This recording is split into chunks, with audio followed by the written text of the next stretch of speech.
Hello, I'm Rico Cavella, and I want to welcome you to the Ageless Body Self-Care Training today. And today's training, I think, is probably the most important one because today's training is about breathing. Now, we all know that we can only live a few minutes without breathing, without getting oxygen to our body.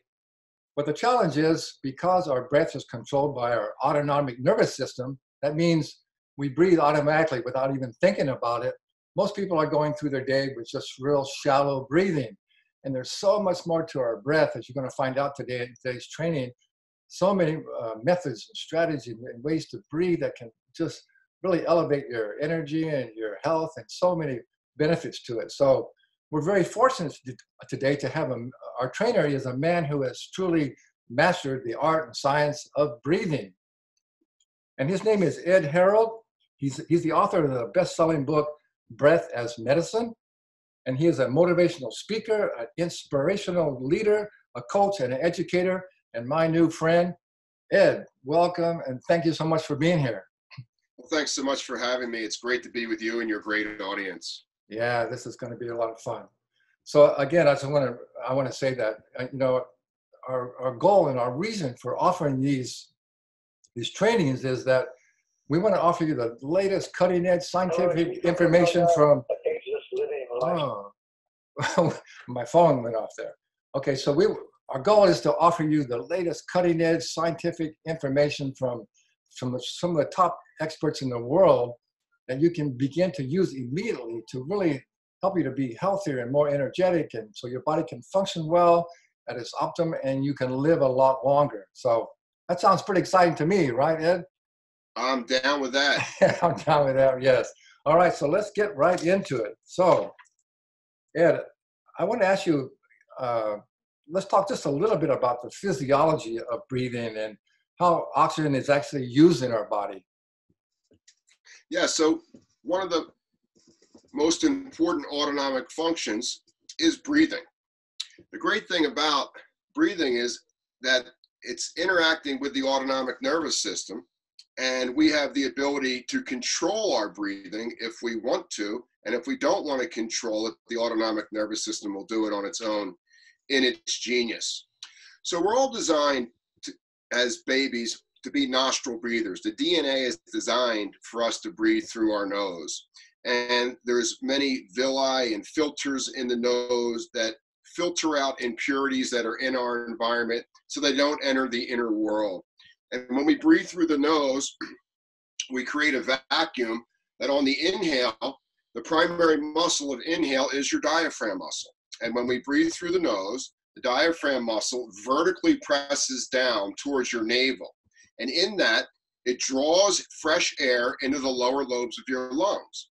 And the lower lobes of our lungs are imbued with the physiology of parasympathetic or relaxation nerve endings, oxygen-rich, hemoglobin-rich nerve endings.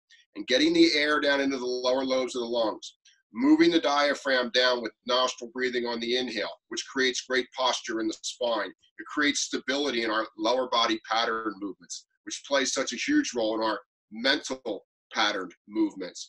So just getting that air to move downward on the inhale through the nose, create that relaxation response, get your heart rate under control, keep your blood pressure under control. The neurology will be open. You won't be a closed channel. And in that, bringing the air into the lower lobes of the lungs and moving the diaphragm, the body will burn fat, not store fat.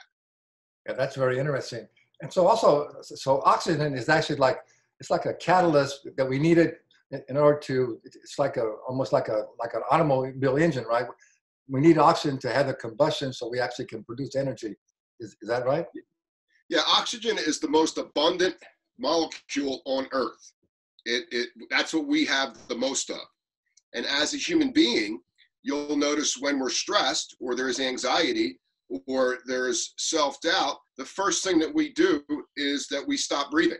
We stop utilizing our lungs. We stop utilizing oxygen. Our heart rate and blood pressure go up. All the energy leaves our gut and moves out into our muscles as an effort to fight or flight whatever is there. We become very ancient, kind of like a caveman. We turn off the higher part of our brain.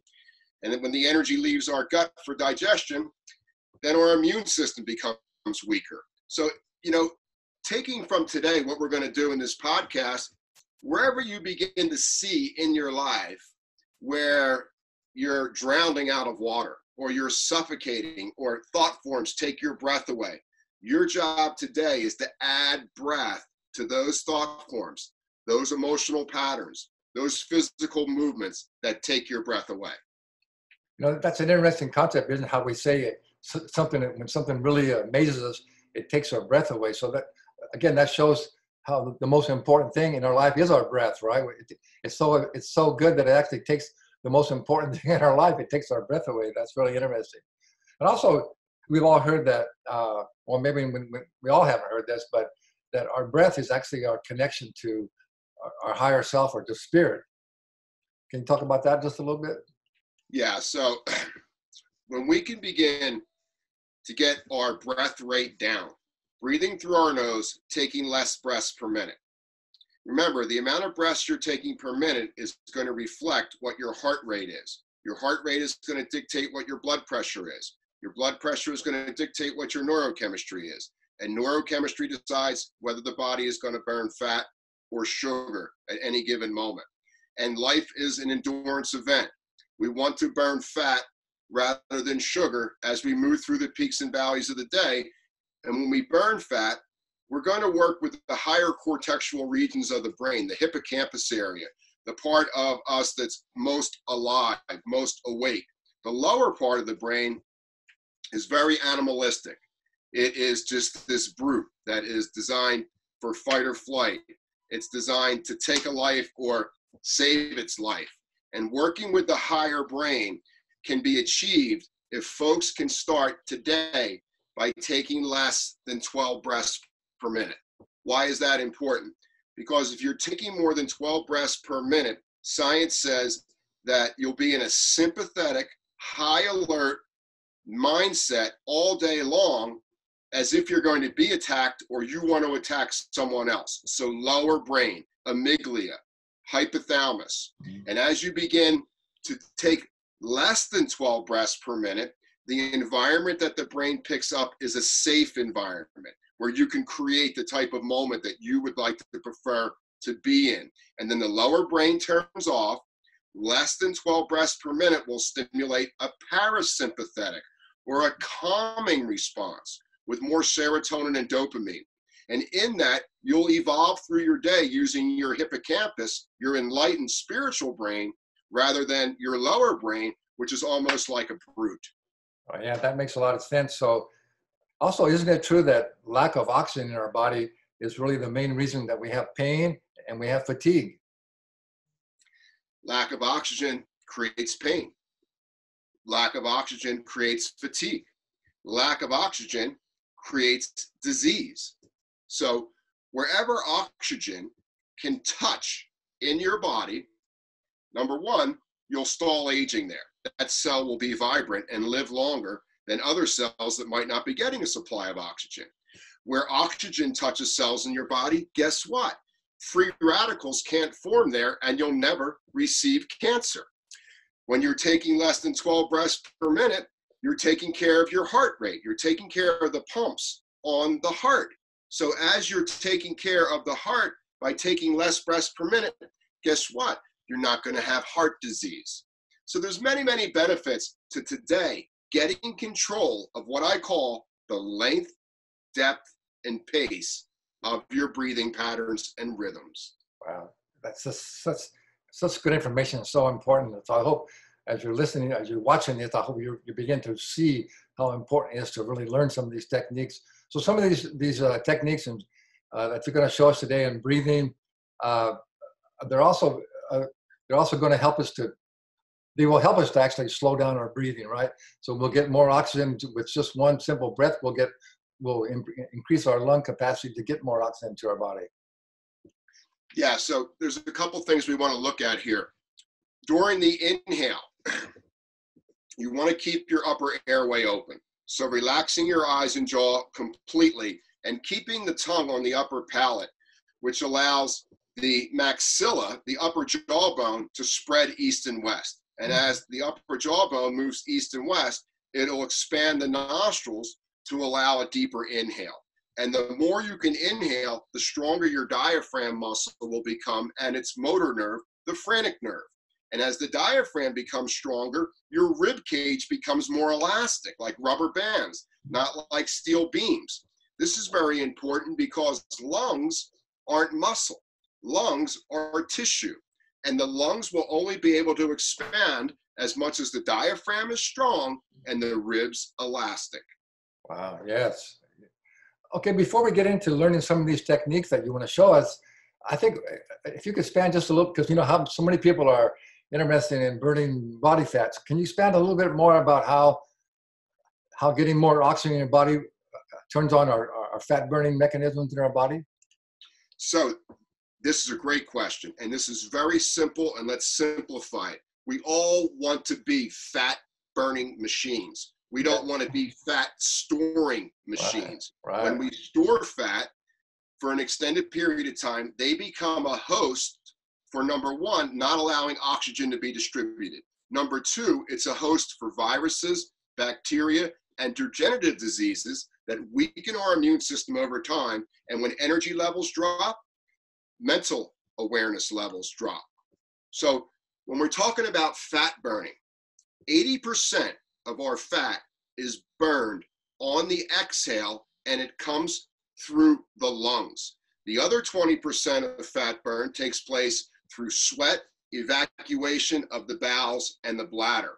So taking this from today, the longer you can exhale through your nose, in other words, if you inhale for a count of 5, you want to try to exhale for a count of 10, or at least 6. Remember, when the heart rate is down and the breath rate is down, the brain will sense safety. The lower brain will turn off. It doesn't sense threat or attack. And the environment that you're in is safe. And when the brain senses safety, the body, the genius of the body, will naturally burn its fat as fuel rather than glucose or sugar. So staying on that exhale is key. And what's happening to folks as we age? What's happening to folks as they become sick and weaken their immune system? Our society has stopped exhaling, and then it takes these little baby short inhales, and we gradually get weaker and weaker over time and strain to achieve our goals. Wow, really well said. So I hope you guys are, everyone who's watching this, I hope you're getting, again, how important it is to learn some of these breathing techniques and begin to incorporate breathing into your daily schedule, into your exercise program. You know, we do all these other things, but I think most people are lacking in actually focusing on the breath, which is the most important thing, right, Ed? Okay, so yeah, breath is the most important thing. Absolutely. So how did you learn and develop these breathing techniques that you teach? Well, when I was younger, I was a competitive athlete, and I competed in all sorts of different Western sports. But my primary sport, I was a professional marathon swimmer. And swimming's all about breathing, because when your face is in the water, you can't take air in. So you have to really modulate your cardiovascular system and your breathing. When you're out doing cardio outside of water, you can breathe anytime you want, which is great. But on the other hand, you can also rob your body of energy and steal energy from your body that it's not ready to give you. So about 25 years ago, I got involved in a yoga practice, a yoga school that was deeply based in pranayama. And pranayama is the science of conscious breathing, or the science of breath control. Prana means energy. Yama means controlling our energy mentally. So the more control we have over our energy, the more efficient we become in regard to achieving our goals. So what I did was I took this Western athletic model, which was very good to me: frequency, intensity, duration. How much do you do it? How long do you do it? How hard do you do it? I blended it with the thousands of year-old Eastern arts of breath control and balance. And I wove those two together, and I created a whole nother training program for Western athletes to become superstars. Wow, really good. I want to ask you about breathing as far as swimming, because swimming, you know, I used to do triathlons as well. And swimming was always my weakest thing. I just never really, I liked swimming, but I never really spent a lot of time training on it. But so it's true. So when your face is in the water, you're exhaling, right? And then we come up for a breath and then you're exhaling. Yes, but the key is to exhale through your nose in the water, not your mouth, so that you burn fat in the water and you're extracting the oxygen out of the carbon dioxide through the nose, adding it to the mouth inhale outside of the water where there's another 2 oxygen molecules, and you double your energy. But if you exhale through your mouth in the water, the carbon dioxide comes out so fast that the brain can't extract the oxygen molecules out of the waste product of the CO2. Oh, so good. See, I've always been just blowing out through my mouth in the water. So I can't wait to try that. So that's a good, if you're a swimmer, it's a really good tip that you want to be exhaling through your nose in the water. Wow, I didn't know that yet. Thanks so much. When you're swimming, you want to exhale through your nose. You want to have your chin off your chest. You want to have your thyroid open. You don't want to look down. You want to open up through the sternum and the low jaw. And you want to look forward about where you're going. So you keep your trachea open. In that, you want to have your shoulder blades back and down. And you want to try to get that upper body, the bench press muscles out of the water just slightly. And when you swim, the key to swimming is cross-patterning techniques. And what does that mean? It means when you reach your left hand up, your left elbow up, and as that hand comes in the water, you want to slide out through that right hip and right leg. And when the right hand comes up, you want to extend out through the left leg. So you're almost forming an X, like the DNA molecule that's imbuing our cells' behavior. And this cross-patterning technique is the same technique that we used as babies to teach ourselves how to crawl, walk, and finally run. Right, that's so good. Well, we're all going to be better swimmers now. But you know, also think about keeping your head up. That's something I've always teach in all my fitness training is, you know, your head up is so you can breathe. And also, you know, head up is a strong position, head down is a weak position. Exactly. You can muscle test people, put your head down, you're going to be a lot weaker than when your head is up. That's such a great thing. And one of the keys in moving your body through the water is not to really try to force your will on the water, because there's too many water molecules. The idea is to try to merge yourself with what the water is offering you, and then try to move through that or allow that to catapult you. So you're using nature to move you through the water rather than you trying to force your will through the water, which you can do for an extended period of time. But when you're in, you know, long swims, you have to kind of figure out what the water is giving you and then trying to ride that. It's all about going with the flow, right? It's about rhythm and going with the flow, and nature is so much more powerful than we are. Rather than us trying to force our will on nature, why don't we try to merge with what nature's offering us? That's so good, Eddie. Because you know, one of my goals too for all these trainings are, it's not only about you know, getting, you know, better physical capabilities, but it's all about spirituality as well as learning how to be better stewards of this planet and flow with nature. Exactly what you were talking about. So that's so good. I really appreciate that. Well, the water is conscious. Yeah. The water has its own consciousness. Yes. And the idea is to merge with that conscious awareness of those water molecules and then try to be efficient. And efficiency begins with breathing and heart rates. And when you've lost your breath, you've lost control of your heart rate, you're going to lose control of your mind, and then you lose pattern movements, and then you can't merge with the water. Right. I mean, I always like to think and say that everything we need to learn is given to us in nature, from the water, from the earth. We can learn so much from that. So good so far, Ed. So let's actually, can you show us and demonstrate what you think are some of the most important breathing techniques that we can learn, and give us some ones that, you know, that are some of the beginning basic ones that people can actually begin to do and implement into their lifestyle. So step one is just kind of having an awareness of what's going on when you're breathing. So the air is coming in through your nose, it's traveling down into your lungs, and as you inhale, the diaphragm is pushing down, and it's creating wonderful posture in your low back.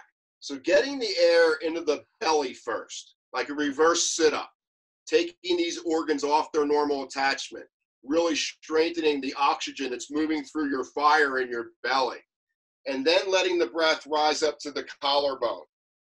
On the exhale is all about drawing your navel back to your spine, and you do it with great care. So the breathing, it's in through the nose, down to the belly first, and then up to the collarbone. That's a full inhale. And just trying to inhale longer than you normally do is a great workout for your diaphragm muscle, and you'll oxygenate yourself. You'll feel a little lightheaded, which is great, and you'll work your heart muscle.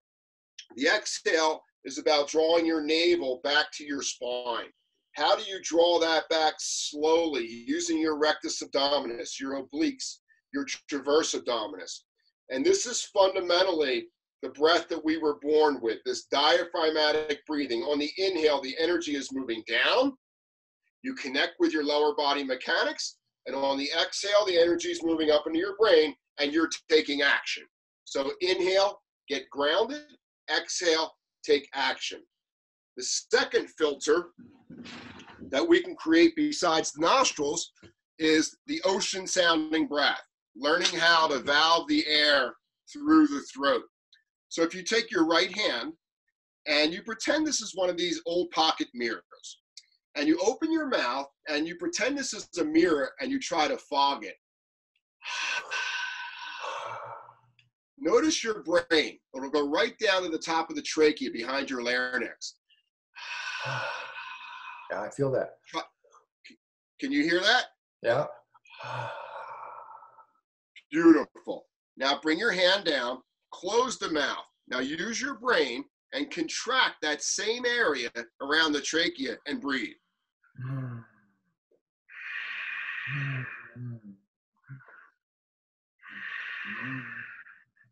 This sound here is a filter.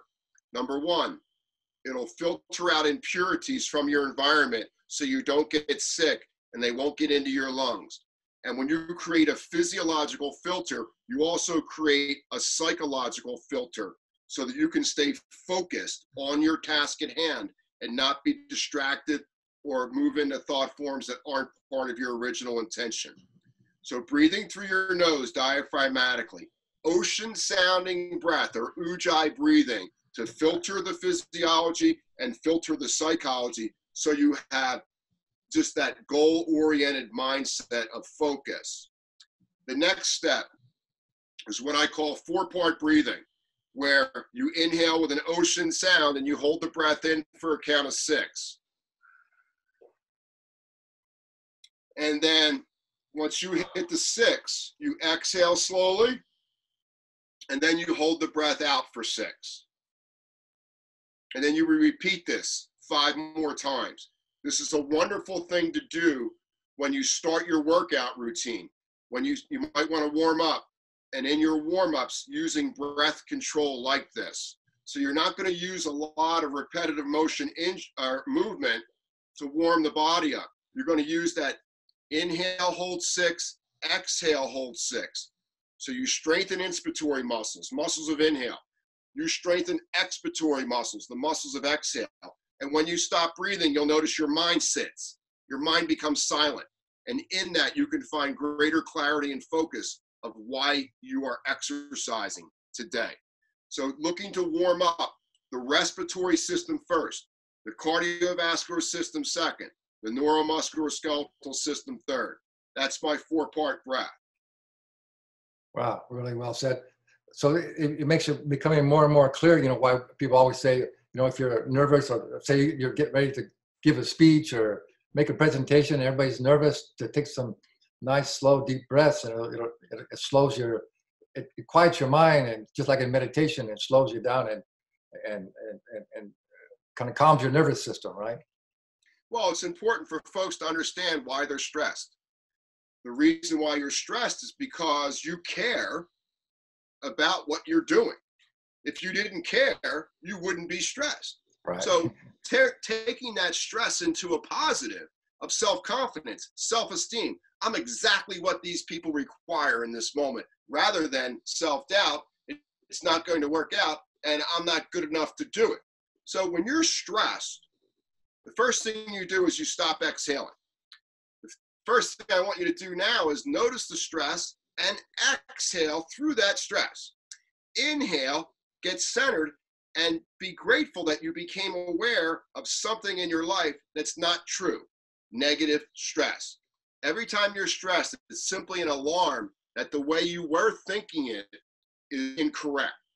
And you adjust this on the fly, and then all of a sudden you're grateful for your stress because it gives you the opportunity to grow. Wow, really well said. It's just like, as you said earlier too, you'll find that when you are like, if you're getting ready to do something that's making you a little nervous, you got shallow breathing, right? You're probably breathing like, so when you go to your breath, that calms you right down, right? When you look at the elderly population, the one thing they're not doing is breathing. They're extremely shallow in their breath. They're taking many breaths per minute. And as we age, it takes our eyes longer to read the environment.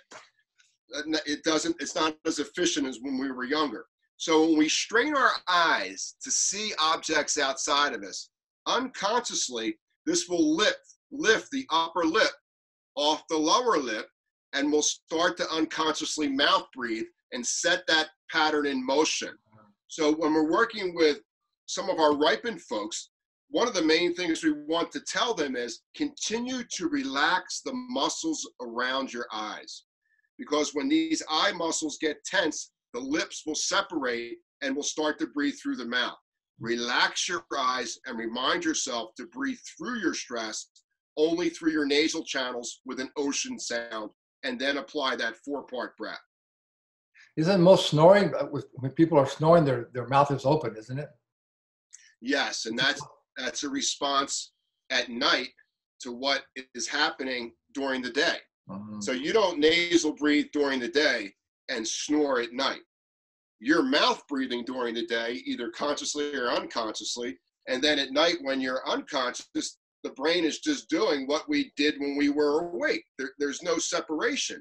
So if you can start to reboot the respiratory centers of your brain during the day and override what you're doing now, which is mouth breathing, the brain will adapt to this within a week or so, and then you won't be snoring at night because you're not mouth breathing during the day. Well, that's so good. So that's an example of your book, Breath as Medicine, right? Yeah. It's about that's a real good one. What we're doing consciously is going to be a direct reflection of what happens when we're unconscious. So taking control of our consciousness during the day, getting through the day with the least amount of breath, the lowest heart rate, the optimal blood pressure, the least amount of thinking. Don't overthink everything. Then we've set ourselves up for a great delta wave night's sleep. Wow, that is so important. And we're definitely going to have some more training in this self-care trainings about sleep, and breathing is the biggest factor in sleep as well. No, that's so good, Ed. Tell us just a little bit more about your book, Breath as Medicine. Can you tell us about some people that you've worked with and some health challenges that you've helped them with their breathing by breathing your breathing techniques?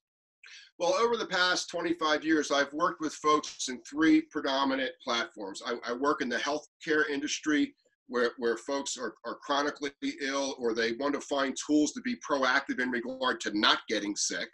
I work with athletic individuals and teams that want to have peak performance with the lowest heart rate as possible. And I work also in the corporate environment where we're trying to have peak mental performance with the lowest heart rate as possible, the least amount of drama as possible, and trauma at work. We want to stay focused on being the best we possibly can be.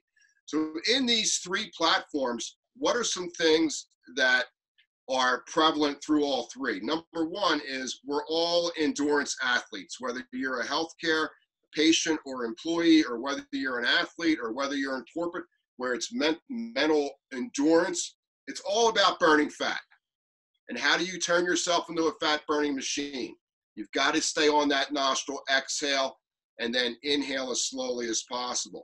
If you've lost control of your thoughts, allow a pause after the inhale to stabilize the mental world and take command over the opportunity of what's there for you. And as you begin to learn these skills, you become very, very efficient energetically. And when you're efficient energetically, you're efficient with your own personal self-awareness. Wow, absolutely. So if anyone needs to take this further and needs to get together with Ed for any of his coaching, whether it's corporate or individual, all his contact information is in the PDF that comes along with this video training. So you'll definitely get his information if you want to contact him and learn more. And I also highly recommend you get a copy of his book. It's Breath is Medicine, right? Well, I have two books out. One is called Body, Mind, Business. Oh, yeah. And my first book is called Life with Breath. IQ plus EQ equals a new you. But the foundation of both of these books is your breath is your medicine. Your breath is your medicine. Okay. All right. So can you give us now, what would you really recommend that people begin to start doing? What kind of a routine would you recommend that people begin with to start to improve their breathing habits? Well, the first thing that we want to do is when we get up in the morning is we want to open our eyes and we want to fill our mind with gratitude. We want to fill our mind with humility. We want to fill our mind with love and happiness and joy, the foundation of being a human being. Yes. And then before you even get moving in the day, the first thing you want to do is you want to slow your breathing down to stoke digestive fire and have a strong evacuation before you begin the movements of your day, letting go of yesterday, physically, mentally, emotionally, spiritually. This is a new day. There's new opportunities. You know, as much as we want to control each day, we don't really know what's going to happen. We do have the power to interact with ourselves in a most loving way, no matter what happens outside of us. So just setting in motion, slower breathing through your nose with a relaxed face and shoulders as you move through your day. And when you sense your breath has become disturbed, your cue there mentally will be to slow your breath down and try to figure out, why am I disturbed in this moment, and remain totally spiritual and conscious to be grateful that there is stress in your life that you can shift into an opportunity to expand. Wow, really well said. You know, I was going to end with what last comments that you have, any kind of inspirational comments, but I think you just did it. I think you just gave us that right.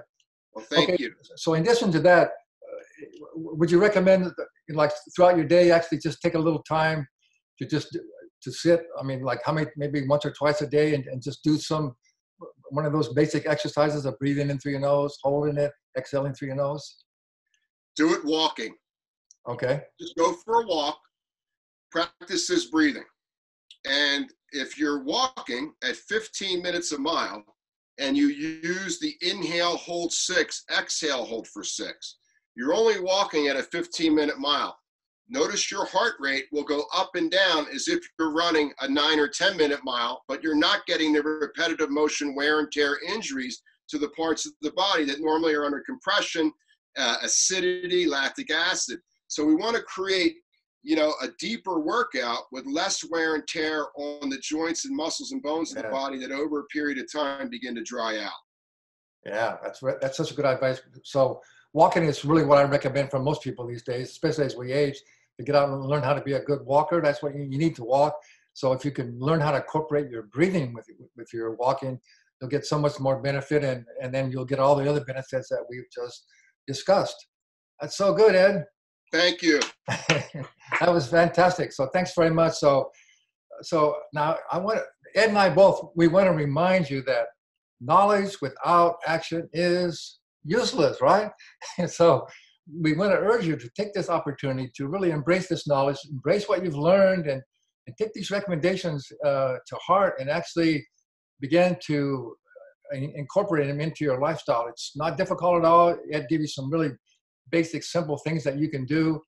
And so we just got to urge you, you just got to go out and begin to do it. And the more you do it, it's going to make such a huge difference in your, it's really going to help you to take the best possible care of your body so you can be your best self and you can go out and use your talents and ability to make create a better world.